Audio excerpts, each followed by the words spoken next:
Hi everyone, my name is Jody Burling and I am a Seesaw ambassador. Today, when I was looking on the Seesaw for Teachers Facebook page, there was a lot of talk about using Seesaw for professional development. And I just think this is such a great idea. In fact, this is something we're doing in our district. I know there are some questions about it, so I wanted to create just a quick screencast of what we've done and how I plan to use this. And I hope you'll share your ideas as well as we all kind of learn and grow with Seesaw, especially with all the new changes that just came out with 5.0. So on your screen, you can see my Seesaw at 477 page. This was created for all of our teachers to join.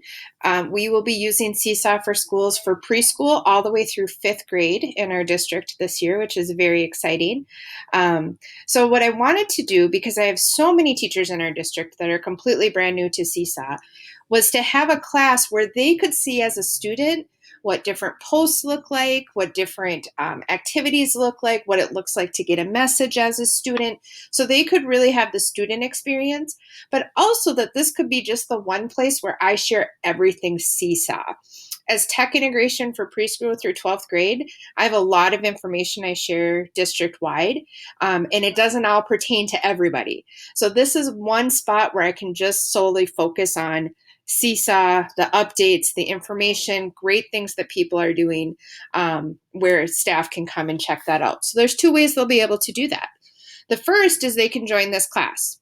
So when we have our staff Seesaw training kickoff, we will actually have everyone join the class. So at that time, I will click down here at get join code and I will share that code with them and have them log in. Now, the nice thing about that code, even though it deletes after 7 days, you just get a new code. And so you can enter people at any time. And so as I'm in my role of tech integration and visiting with teachers, I can add them to the class that way as well. I've gone ahead into the settings and I've made it so that they will sign up with their Google. Because they're not teachers in this class, they're able to do that as a student. And I'll show you how they'll have to do that in just a few moments here. So things that I plan to share, I'm going to have all of our tech integrationists, tech coaches fill out kind of a card like this that I made in Google Slides, just telling more information about themselves. So this too is for you. If you need to contact me, if you have any ed tech questions, I love to share with teachers and help teachers do more with technology in their classrooms. So please feel free to contact me on Twitter or through my email. Or if you're on ed communities, and if you're not, you should get there, mynea360.org. Find the Tech Integration K-12 group. Just search that. We'd love to have you as part of that community. So back to the Seesaw class here. So as you can see, I posted that. I also posted this great picture that someone posted on the Seesaw for Teachers the other day that I just thought was so cool, to use the emojis to do folders. And then just an introduction for our Princeton teachers about what this is going to be about. Now, I will be co-teaching this class with all of the other ambassadors in our district. Because we're Seesaw for Schools, we actually have 2 ambassadors in our 2 buildings that will also be helping staff learn more about Seesaw, troubleshoot with Seesaw, and make Seesaw a great, easy option for their class. If you've used it at all, you've found that it really makes your life easier as a teacher, which is my central goal in tech integration. So of course, being part of the class, they'll get all the updates on the journal, but I'm also going to share the blog. So I've set up our blog here, and this is kind of what started this conversation because I shared this blog with those on the Seesaw for Teachers Facebook group, and you can see many of you came to visit. I hope you'll continue to visit as we share more things. But this blog can just be sent out, and I don't need to add anyone into Seesaw. Anyone can see it. And so from here, I can blog anything that I think is really relevant or interesting into our blog. As teachers, you can do this with student work that you want to highlight, their wow work. So this is how we're going to share. We're going to put things on here that we think are great ideas, that we think are exciting or interesting, that kids are doing in their classrooms, and really to build up our Seesaw community in our district. So they'll either go as part of the classroom, or through the blog. Now, there was a couple of questions about how you add a teacher as a student. And so the way you would do that, I'm going to go ahead and click over here, and I'm going to talk to you also about how you add yourself as a student.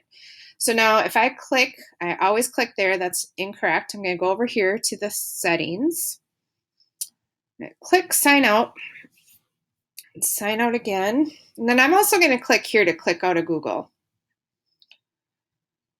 Okay, so now when a teacher goes to Seesaw, they want to make sure they're completely signed out. And instead of clicking on teacher, because they're going to join your class as a student, you click on I'm a student. And then, hi everyone. I'm going to type in the code really quick here. We don't want to share those codes ever on social media. That's why I typed it in real quick. And then I'm going to click on use student Google account. We're a Google for Education District, so we always use Google. Click here.